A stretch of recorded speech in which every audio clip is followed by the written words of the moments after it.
Hello and welcome to the Unscripted Journey Podcast. I am Lucy Emanet Aliu, and on today's topic of the Unscripted Journey Podcast, we will be talking about addicts and addiction, the role of the family and society as a whole. So, I have with me an incredible personality to take us through this journey.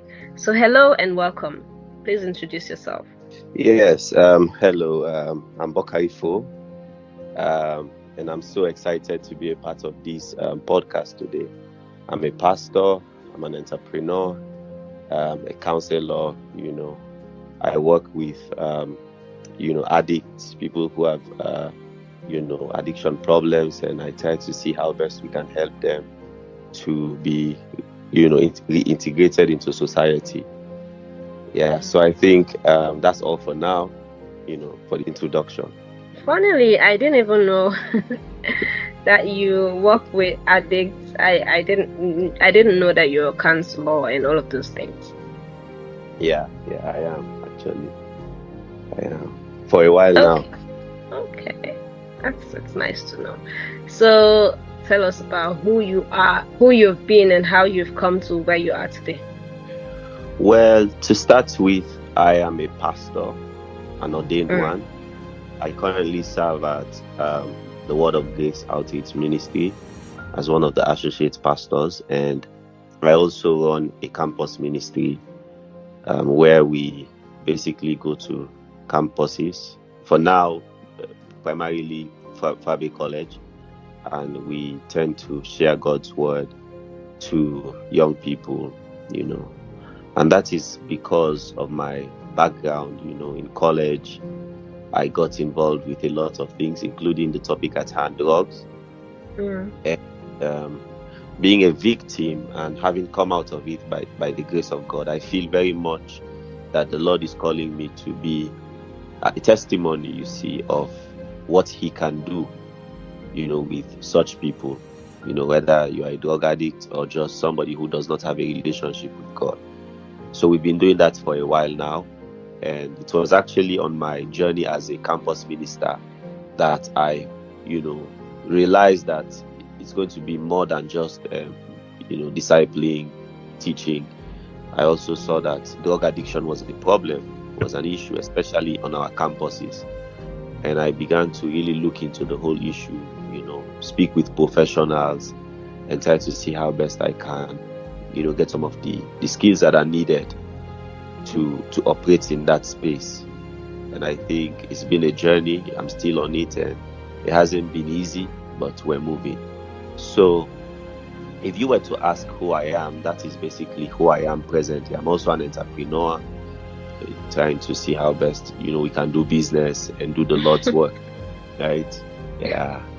So that's who I am. Now, the background of all of this, like I stated earlier, is that I was once a drug addict, and had gotten into so many other things apart from drug, also alcohol, and a lot of vices that we see today. Even though it's been quite a long time now, I would say almost over 10 years that I have been saved and working with the Lord, I still feel like there is so much that I can bring to the table when it comes to young people. So yes, I don't know if this is where I talk about my childhood or, I wait for the next question. Yes, okay, so fine, I'll shoot the next question. Please go ahead and tell us about your childhood. How was it like? So I would say that if you were to ask my friends or people who I, studied with or went to school with, they would say I was a very focused young man, filled with so much potential. And many of them would not even mention drugs, right? Because I seemed very focused. I started my schooling at SOS at Lumley. We lived just across the street from SOS. So I did my primary school there, and I did quite well. After that, I moved to grammar school when I took my MPSC. At the grammar school, I was an A student, definitely an A student. And at the Bockarie, I got 6 1s and, scored 2 in 1 or 2 subjects. So the overall aggregate was like 8. And I was like second in grammar school and top 10 in the whole country. So that was a great start, great start for me. Bockarie is one of the exams that begin to show your potential, and I really nailed it. So I moved on to the Lebanese International School, where I would say from grammar school there was some amount of drug. There are some people we knew that they were taking drugs, but of course it didn't even cross my mind at that stage. And even moving to Lebanese school, I was also influenced, you see, by drug. I remember this one time we went to the bathroom, and we took some stuff, swallowed, and left. And then a friend of mine called me to the corner, and he said, "What are you doing with those guys?" He's now in the US. So this is probably my earliest drug use, right? One of my first. So he called me and he said, "No, I don't think you should be a part of. This is not who you are. I don't think." I still remember that conversation. He said, "What did you guys go to the bathroom to do?" I was in science, and all the other guys we went in with, they were in arts, right? And so my friend spoke with me and said, "I don't think you should do this. I don't think." I was very open with him. I told him, "Look, we went in there and we ate some things, he told me, "This is not who you are, so don't get into it," and all of that. And I really listened to him, you see, because he really spoke to me like a friend. So, since that day, I didn't, get into that, especially in school. But as time went on, we took the GCE. I took the GCE.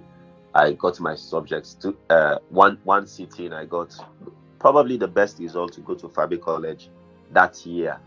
The best O-level result to go to Fabi College that year. And it was within that time from when I took my exams to when I went to college that I began to really, say, let me experiment with drugs, you see. I started, how should I say, maybe I'm at the house, I just want to see how it feels, and maybe I go and just try to see. But it wasn't really impressive for me, to be honest. I started with marijuana, and it wasn't really, something I liked at that point. So I did not really move forward with it.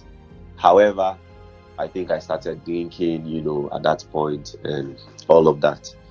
But family-wise, my family was very supportive, especially with my education. They tried to make sure that I had the best of that. And also, I think they didn't quite expect, because you see, from primary school to secondary school to now I'm going to the university, I've always been straight-headed, very focused, not easily swayed. So, they were quite confident that I knew what I was doing.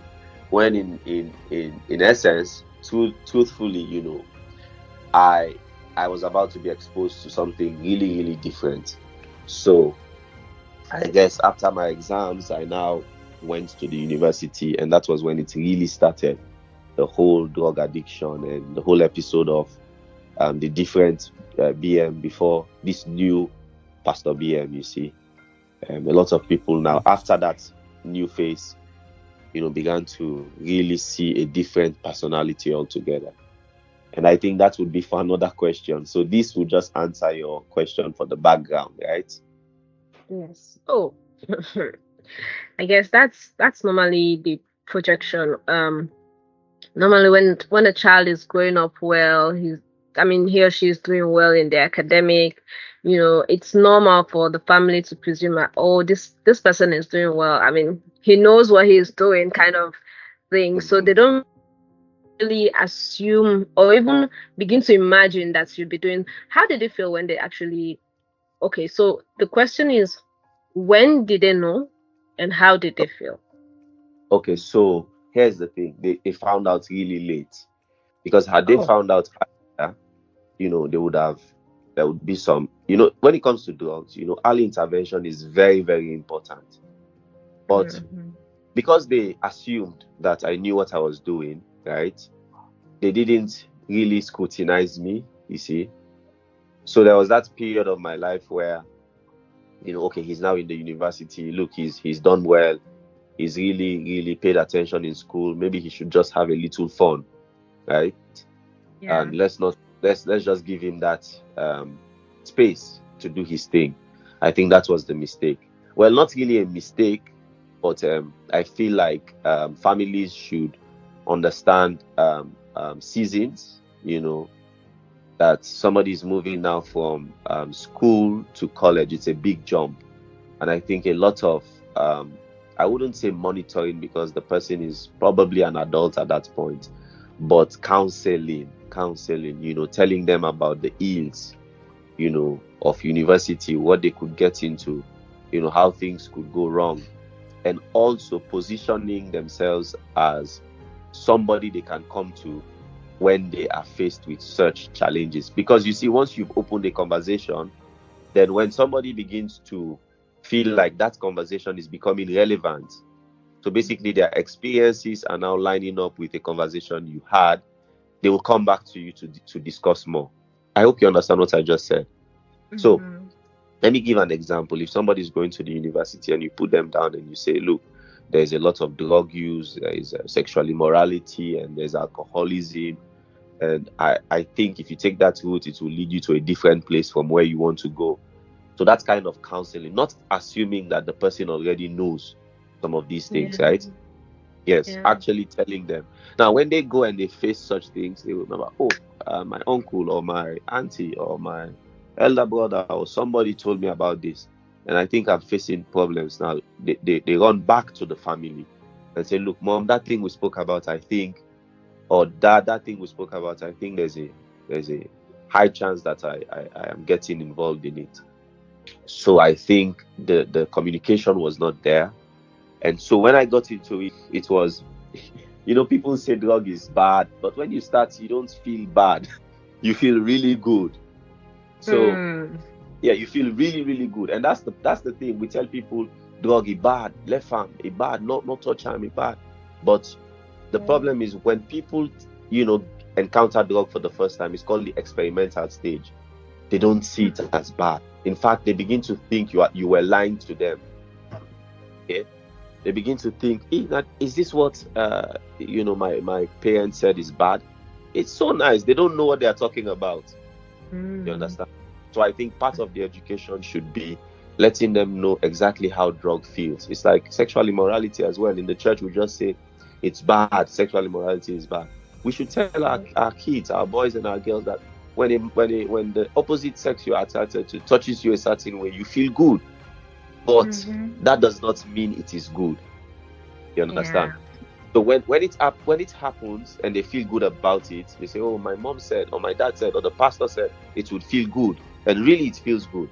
But he also said that it can lead to pregnancy, early pregnancy. It can lead to STDs, and all of these things. So it now becomes a whole truth, truth that is complete.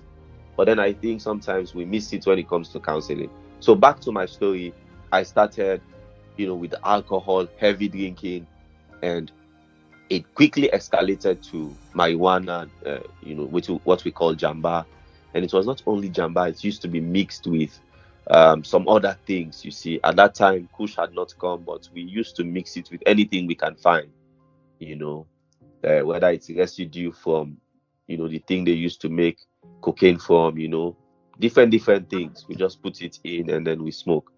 So very quickly, I got into the wrong crowd. Most of my friends smoked, drank. And another thing that happened was that college was not what I expected when it comes to the quality of education. Mind you, I've been to grammar school, good education. I've been to Lebanese school, especially Lebanese school, where when you go to class, it's like 5, 6 of you, 10 at most, 15 at most, you see. And your teacher is there waiting for you. It's all easy, very easy. You just come to class and you learn. And now I go to the university and I have to fight for my place to sit down. So I think I lost interest in education because the standard was really, really bad. So I now turned my attention to other things, and drug was a very good alternative for me at that time. Also, I got into the wrong associations. I joined a few things that if knowing what I know now, I wouldn't have even gone close to such people. To be honest, right? I'm sure this is a safe space, right? Yes. Yeah. But then again, another part of this whole thing is your association. Like in school, what saved me was my association. My friend told me, no, this is not the way to go. But then in university, everybody said, yo, this is the way to go. Let's just drink, let's just do what we have to do. So I guess that happened for a long time until I was way past, easy recovery. Easy recovery is basically where somebody can just tell you, don't do it, and you snap out of it. At this point, I was basically addicted. Yes, full-blown addiction when my family found out. And by the time they found out, it was a bit too late, you see, because now they could not counsel me out of it. It had to be maybe a medical intervention. Definitely nobody in the family could counsel me at this point. So they began to bring in people from outside. What I mean outside, the church community, aunties from outside, loved ones from, out of the nuclear family setting, because they could not do it anymore. I'd gotten to a point where I would not even listen to them, So to answer that question, they found out really late. And by the time they found out, I was at a point in my life where I knew I needed help, but I didn't want the help. I wanted the drug. Yeah. Okay, so I think this would be a good place to pause. Wow. So how does it feel like being an addict? So being an addict, first of all, it's a bitter, sweet experience. And when I say bitter sweet, I mean more bitter than sweet. Now, let me explain. First of all, for me personally, addiction was a getaway, a getaway.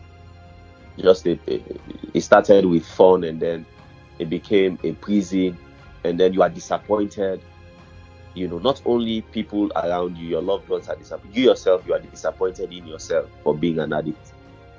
You are disappointed that you are throwing away your life. You see it. It's not like you don't see it. You actually see it. You are very much conscious of the fact that I am throwing my life away. But the sweet part of it is that the drug, has become a part of you.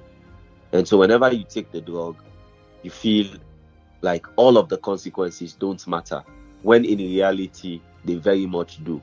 So the drug takes you out of reality.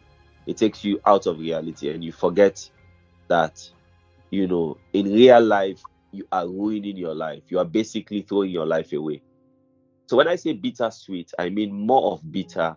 And there's just that sweet, part of it that keeps you in the prison, even though you know that, life is going on outside. People are, getting their degrees. People are getting married. People are setting up companies. But that drug keeps you in that prison.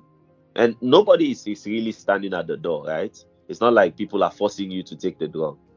But just because your body, your mind, everything about you has now been conditioned to the drug, you will, by yourself stay in the prison. And that is what is really crazy about addiction. You need the help, but you would refuse the help because of the substance. Now, I'd like to explain something about addiction. You see, when we see these people, they look dirty, they are raggedy, and these are people who had potential. Trust me, a lot of the people you see on the street, they are not, people think that, not just street bobode. The truth is, some of them actually came from homes. Yes, some of them actually came from homes. And within 2-3 years of living home, that is how they look. And within 2-3 years of, being addicted to drugs, that is how you would look.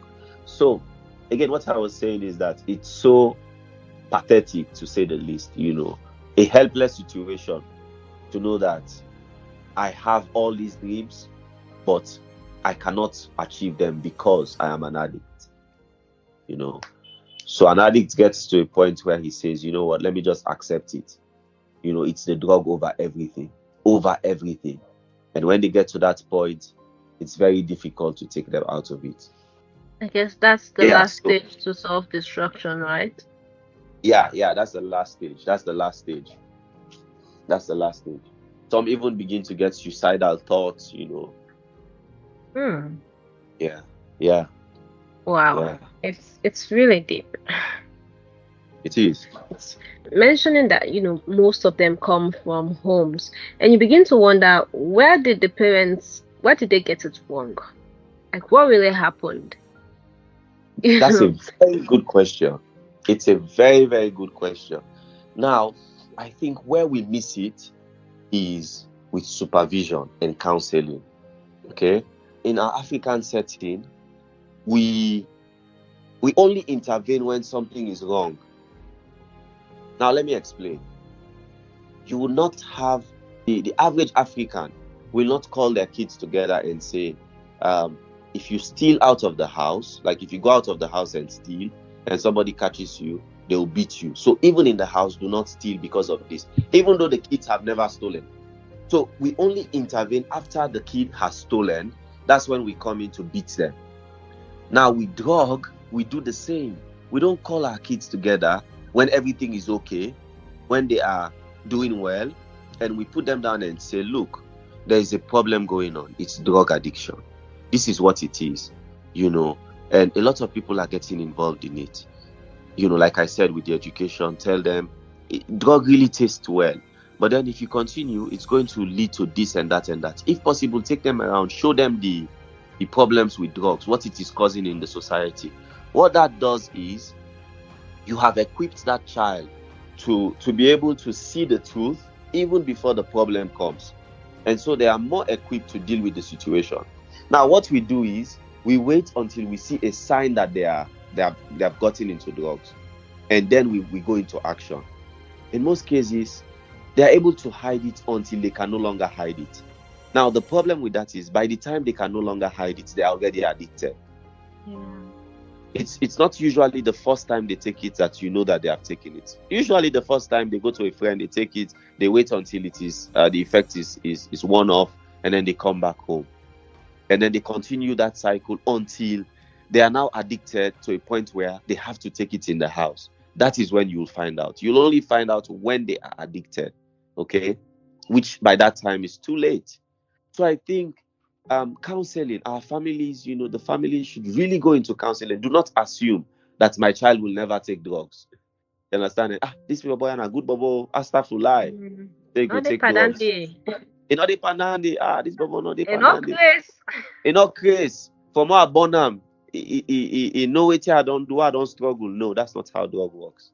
We have to tell them.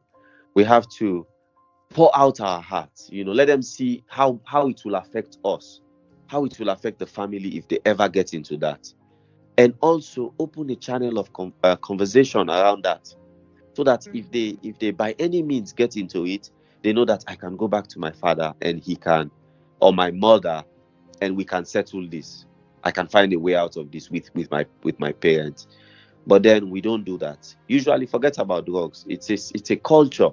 When our children get into trouble, we don't jump in the boat with them. You understand? We stay out of the boat and we point fingers at them. This way you don't do bad. But a good parent, if a child is drowning, you jump into the water with them, bring them out first, and then you counsel them. You understand?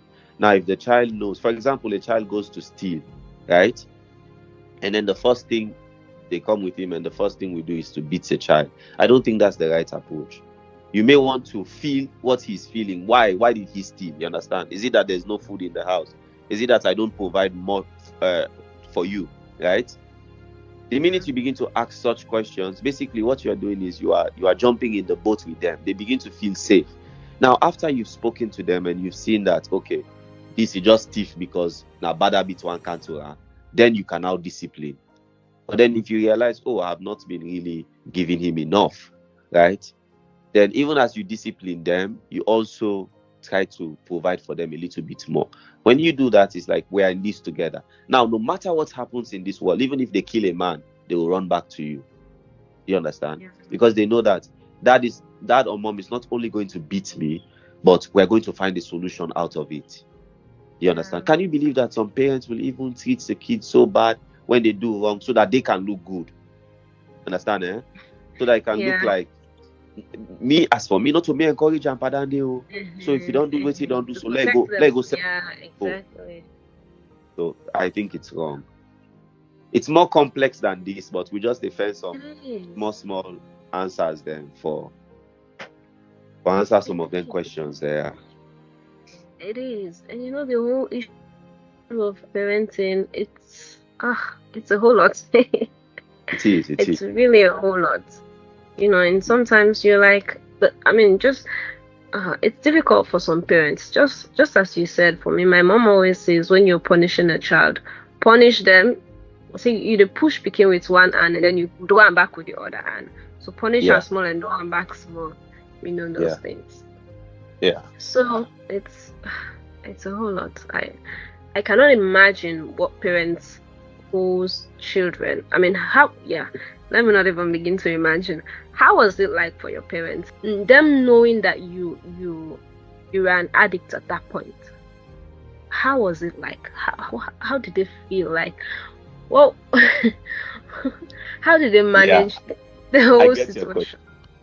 Now, here is it. Here's what I can tell you. I cannot really tell you how they were feeling to the fullest of extent, just because you know I'm not them. But I can tell you for a fact that one, they felt really, really helpless. What do I mean? They want to help you, right? Drug addiction is one of the things that makes parents feel almost hopeless.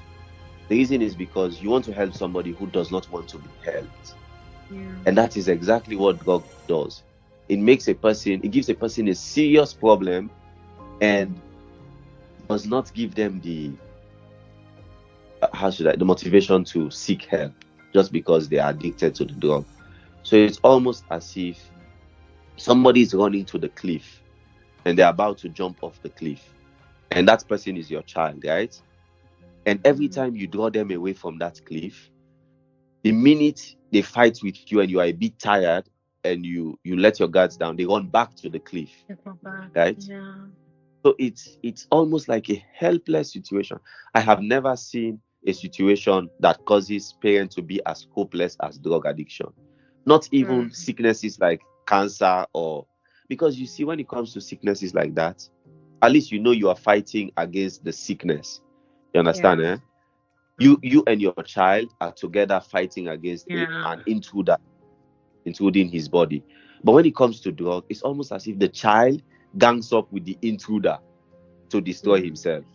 Exactly. So you begin to feel like I'm fighting my own child because he has decided to gang up with something that is destroying him. So as I'm fighting the thing destroying him, because he's addicted. Addiction is basically, I can't let go of this thing. You have to fight them in the process. And I think that is where the hopelessness comes in. And the child that used to listen to you no longer listens to you. In fact, they listen to the drug now. The drug becomes their everything. And you are watching that. You're watching them choose drug over their family, over their education, over their life. It's a hopeless situation, to be honest. If there's another word to use apart from a word more strong than hopeless, I think it would really fit for this kind of situation. I know you've kind of mentioned most of the things that can be done to protect, children from addiction. I mean, that parents could do, but generally, can we be able to protect our children from addiction? It's possible, but let me tell you the truth, right? It's becoming more difficult by the day. We don't have the statistics, but if you ask me, every day there are people experimenting with drugs. Those people experimenting with drugs will eventually, again, we don't have the statistics, but a huge percentage of them will end up being, full-blown addicts, because that's what drug is. Drug is not just to make you high one day, feel for it one day, and then you go about your business. The whole idea of drug, the whole syndicates, the whole industry, is to make sure that when you get a taste of it, you never leave it. That's how it becomes profitable. That's why a lot of people are profiting from it, because of its the tendency for you to be addicted is very high, even on the first use. So the amount of people getting addicted per day is very, very high. And here's the thing. Here is what is going to make this fight a bit difficult, right? Addicts tend to bring in people and get them addicted as well. Misery loves company. And that phrase, that expression is so true, especially with drug addiction. If one person begins to take drugs in a school, that whole school is in danger. The whole school is in danger because humans are social beings, right? Yeah. We like to connect with people, right? So if somebody begins to smoke, he wants a community of smokers. He doesn't want to do it alone, right? And so he begins to tell his friends about it.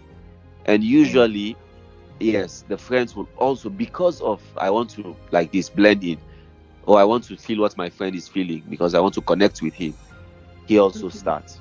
And then it only takes a while, before a huge percentage of the people in that place begin to smoke or get into the habit. So when I say it's becoming difficult, I saw a post on Facebook, last night, and I told my wife, I showed her. Somebody said, all the future leaders then, either they take Kush or 225, which is tramadol. And when I saw the post, I wanted to ignore it. But then I said, oh, why would somebody say this? You know why somebody would say that? Because when he looks at his circle, this is not somebody who just came on Facebook and wrote a status. When he looked at his circle, he saw that, oh my God, everybody is on drugs. You get it? And then he comes online and he does that post. So the danger here is that people are getting into drugs every day. And the more people get into drugs, the more people will get into drugs. And here's the thing. The industry is ready to supply as long as it's profitable. People are, the people bringing in these things, they don't have conscience. They just want money. But they don't know. Anyway, it's a conversation for another day. But what I'm saying now, to answer your question, it will become difficult because the more people doing it, because we are social beings, we are connected to each other, there's a risk that, our families might be affected if we don't take precautions. Yeah. What can society do as a whole? Because this is a holistic problem. It's a holistic problem. So, first of all, we have to understand that those benefiting from this pandemic are a minority, a very small minority, compared to those who are victims, right? So society has to stand up and say, we don't want this anymore. Now, what do I mean? In a community, we know that somebody is selling Kush, right? I'm talking practicality now. I'm not talking policy and go write a law and then pass it in parliament that might not really be enforced. So you've wasted time and money in legislation that cannot work. I'm talking practicality. Somebody down the street is selling Kush, right? And that person, let's say, probably owns the house or does not own the house. There is a landlord or a landlady that has the house, right? Society can come together, right? The heads of that community can go and meet that person first, right? And say, because you are selling this thing here, all of us here are not safe. Our children are not safe, right? So you have to stop selling. You have to stop selling this thing in this community. Okay? Now, if that person does not stop, right, still continues to sell, I mean, we will know, right? Because we na area man there, you know what I mean, eh? Yeah. We will know. You cannot sell such a thing very quietly. People would know. Okay? Now, if that happens and that person does not leave, does not stop, I mean, either the person leaves the place altogether or stops, right? If that doesn't happen, the community again follows up by going to the police station and bringing the police to stop it. Do you understand? Yeah. And the community monitors the police to make sure that that place where they are selling is closed completely.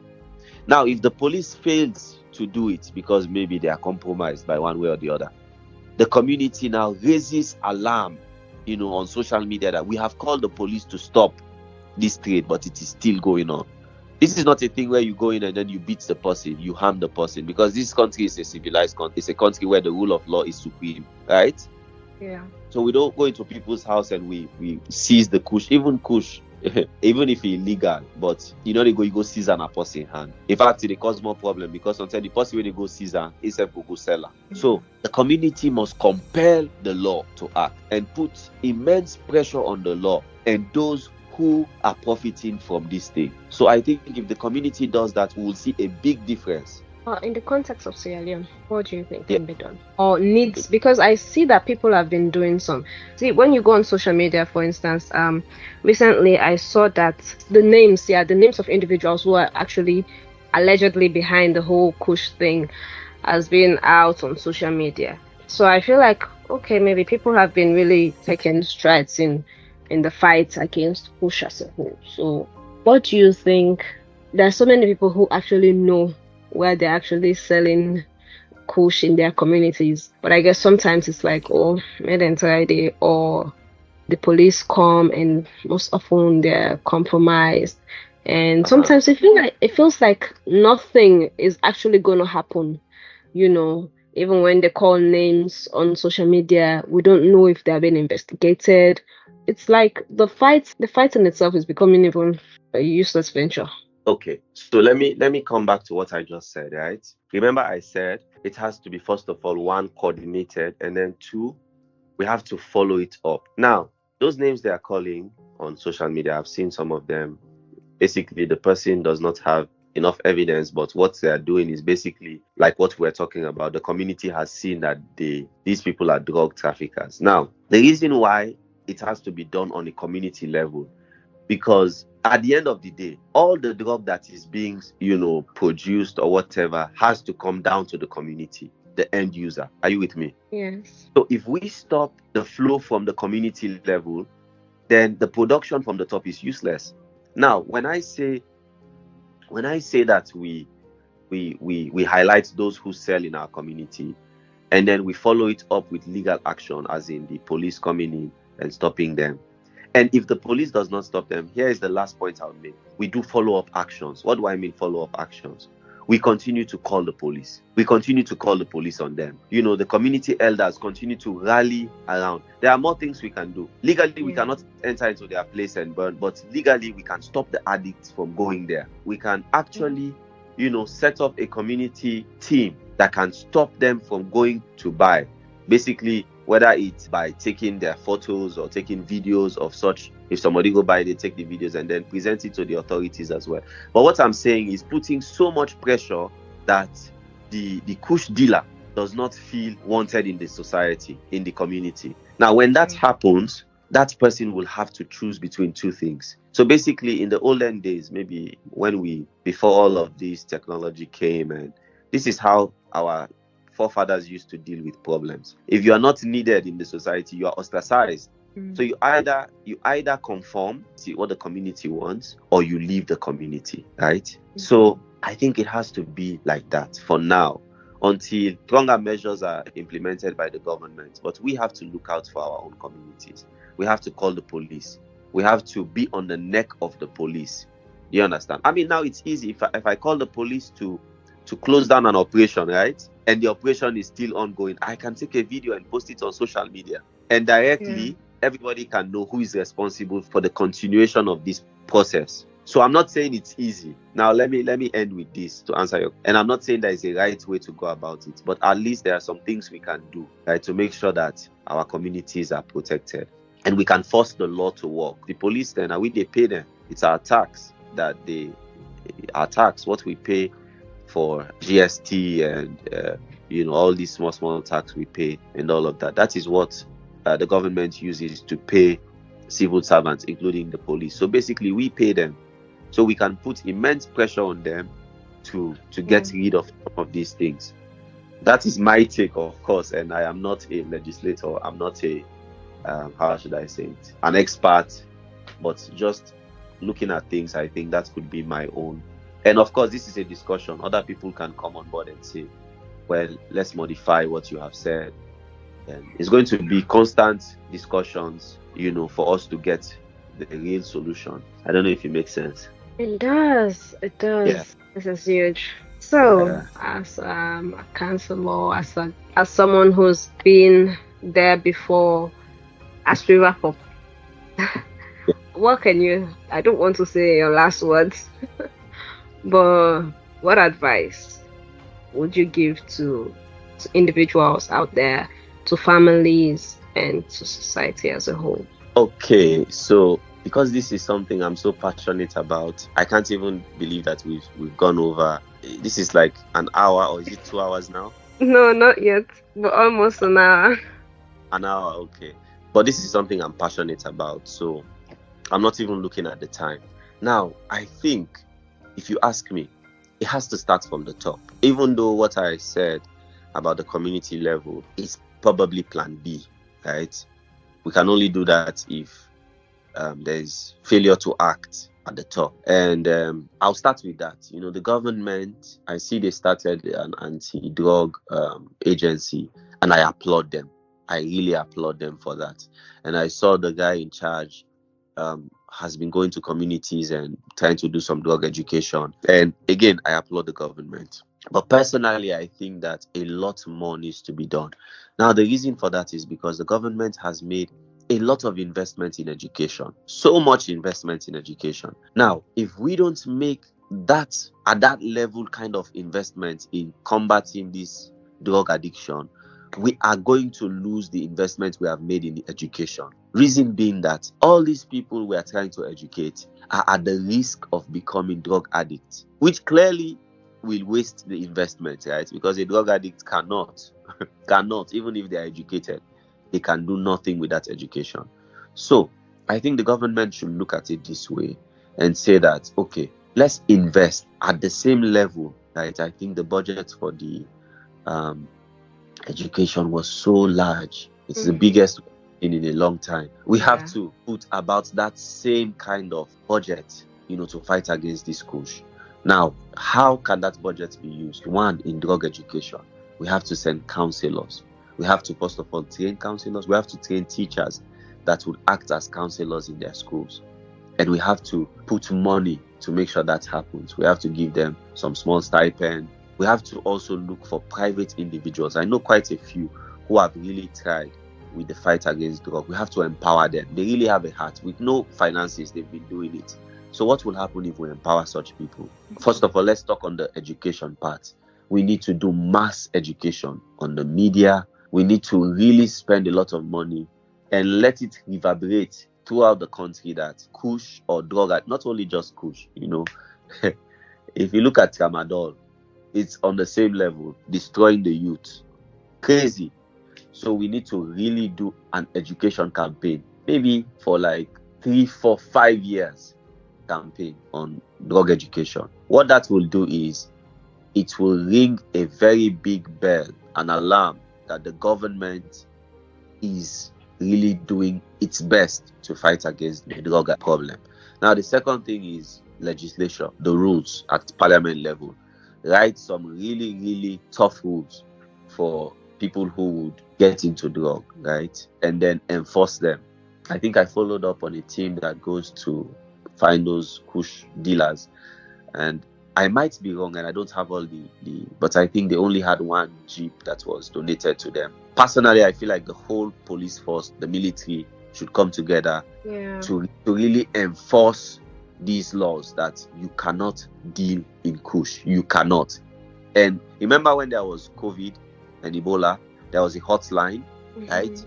Where you call if you suspect that somebody has COVID, and then straight away a team comes and picks that person up. It should be the same. It should be the same. If somebody calls and say, oh, I think this guy here is dealing, that person should be, first of all, giving something small. And then there should be a team that would respond immediately. Come, seize, confiscate, and arrest that person. I'm telling you, 10. If they arrest 10 people, the rest will be afraid. Every other person would begin to back down. So, what I have said so far is just on the side of government, right? Now, I understand that government is tied down with, and it's not easy. is tied down with many things when it comes to budget. So I'm not talking like a novice, you understand? I'm talking as somebody who understands a little bit about government, that there's a lot of expenditure when it comes to running a country. But if you see that something is going to destroy the same country you are trying to run, like an emergency already. It's an emergency. It's an emergency. So let us stop. Even I can even go a bit to the extreme and say, let us take some of that money for education, even if it's half of it, okay? And then we take money from other places, and then we fight this thing. So that's the part of the government. Now with civil society, of course, we have to raise awareness. The media must go in full, but I want to go a step further with the religious leaders.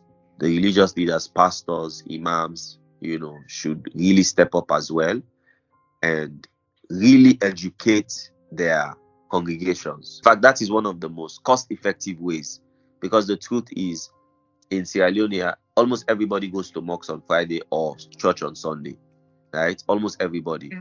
So if the religious leader, really begin to educate, that's one way to deal with this issue. So all in all, it's a national effort. Everybody has to do something, right? And then finally, those people who we are taking out of the Kush trade, I guess we just have to find something else to give to them to do, right? It's because of we don't have so many jobs that people get into things like this. I'm not making an excuse for them, but I want us also look into their issue as well. And then finally, this might be my final words, we have a big problem already. There are a lot of people who are already addicted, and to treat a drug addict is more expensive. I can't even begin to express how expensive it is when it comes to treating a drug addict. It's very, very expensive. You need to isolate them, and to isolate them, you actually need a physical place where they can be kept, and there's a lot of them. So we need to begin to think of ways to help those people as well. Otherwise, we're going to lose a huge population of our countrymen to this thing. So I think some of those things and all the other suggestions that other Sierra Leoneans have, we can put them together and try to see how we can solve this problem.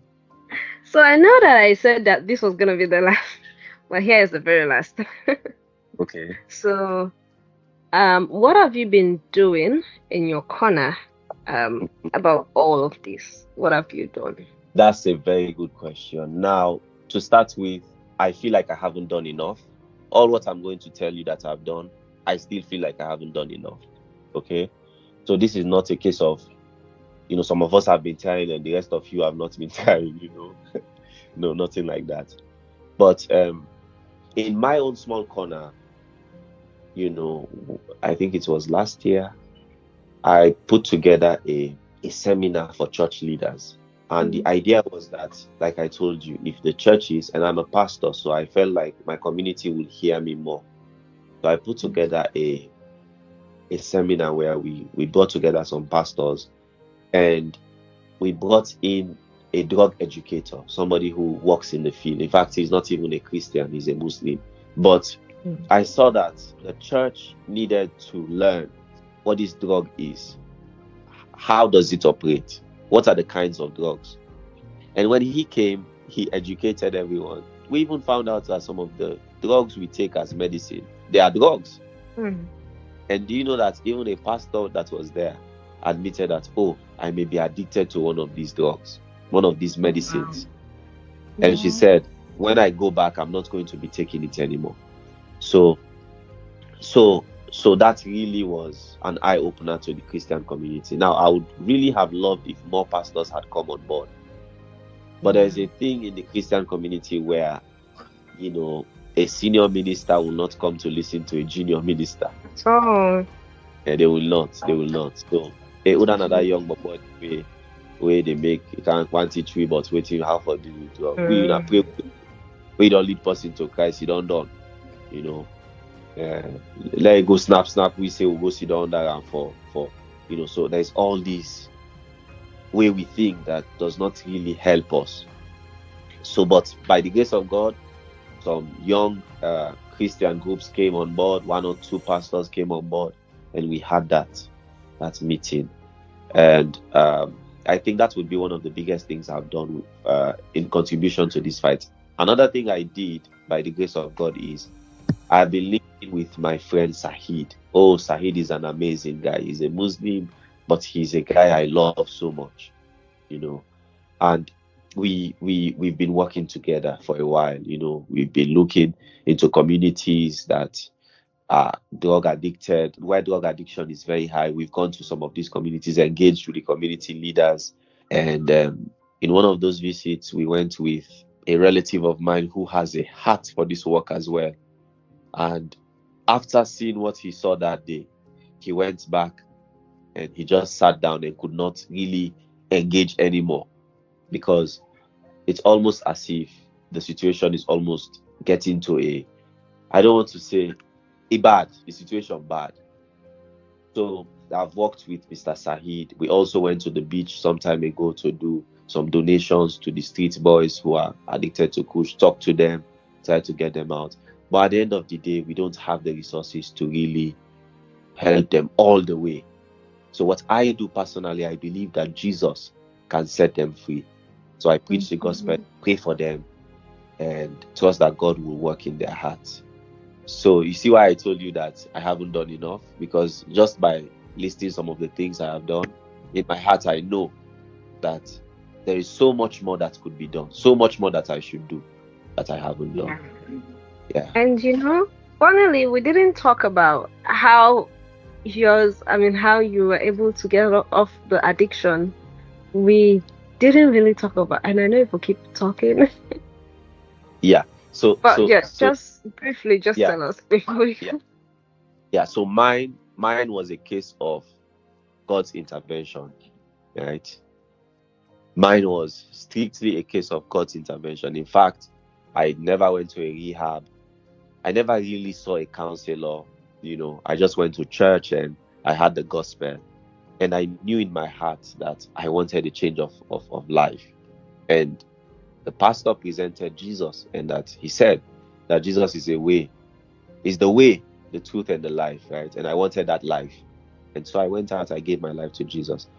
And I've shared this many times. And this is where my friend Sahid and we don't agree.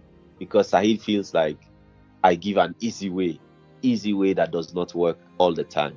As he says, it worked for you does not mean that it can work for everybody. And when you tell them that Jesus can set them free, then it makes his work, as a counselor, a bit useless, right? Difficult. Yeah, that's the word. So that's where we don't agree. And anytime we engage, we end up, disagreeing to agree or agreeing to disagree. I don't know. But I have always stood my ground on this. I know that Jesus set me free. And I know that Jesus, right, can set any sinner free who really comes to him with repentance. But here's another thing I've also come to understand, that this drug addiction is a medical problem as well. And so the doctors can also come in to help such a person that has given their lives to Christ. And it's also a therapy problem. So a counselor can also come in. So I think what I've learned in my journey is that I should not just limit the problem to a spiritual one, right? I should also allow for the physical. I should also allow the doctors. I should also allow the counselors to do their work. But I personally believe, it is my conviction, the most important thing to do, right, is the spiritual. I believe the most important thing, I believe that Christ does the most work, and he's able to actually do a perfect work, right? But again, like I said, I have come to be able to make room for my friend Sahid, who is not a Christian. If I have somebody who has given their lives to Christ and is addicted, I will call Sahid to give them therapy as well, right? Even as I teach them the word of God. So I guess for me personally, that was what happened to me. I went to church, I gave my life to Christ, and then almost instantly. And you had no desire after that? Now let me speak to that. That addiction has never had a hold on me since that day. What do I mean to never have a hold on me? It has never been a problem since that day. Do you understand? Does the desire come? Yes. Do I feel like, like that? Yes. For many months after I gave my life, the feeling kept coming, but it has never really held me down like it used to. You understand what I say? Eh? Yeah. Never since that day. Never have I struggled with addiction since that day. It has never happened. Yeah. Wow. Well, it's been nice having you here. This has been an amazing and educational episode, and I'm really, really, really grateful for consenting to be here today to be able to talk about the whole issue of addicts and addiction and the role of family and society as a whole. Thank you so much, Pastor BM. You are most welcome. And I must say that this thing has been on my chest, so I feel like a weight has been lifted. Talking about things really helped. So thank you thank you for giving me the audience to really speak my mind on some of these issues. You're welcome as well. Okay. You're welcome. All right, so this is how we end this episode of the Unscripted Journey Podcast. I have been Lucy Imanet Aliu, as always. Till next time, don't forget to follow our page on Facebook and Instagram, The Renewed Mind. Till next time, tata.